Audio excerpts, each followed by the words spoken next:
Ex-Gubernur Jawa Barat Ridwan Kamil, RK, sudah 3 kali diperiksa penyidik Bareskrim Polri sebagai pihak pelapor kasus dugaan pencemaran nama baik oleh selebgram Lisa Mariana. Saksi pelapor Pak RK diperiksa sudah 3 kali untuk melengkapi bukti-bukti sekitar bulan Mei lalu, ujar kuasa hukum Ridwan, Muslim Jaya Butar-Butar, saat dikonfirmasi wartawan, Selasa, 29 Juli 2025. Muslim mengatakan Ridwan sudah diperiksa lebih dahulu sebelum pihak terlapor, Lisa Mariana, memenuhi panggilan penyidik pada 17 Juli 2025 lalu. Saat ini, kubu RK juga telah mengajukan permohonan untuk melakukan tes DNA. Namun, pihaknya masih menunggu arahan penyidik terkait tes DNA ini.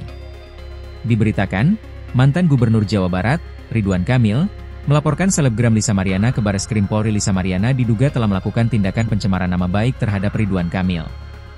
Kuasa hukum Ridwan Kamil, Muslim Jaya Butar-Butar, menyebutkan bahwa laporan tersebut telah diterima polisi dan tercatat dengan nomor LP, STTL 1744-2025 Bareskrim.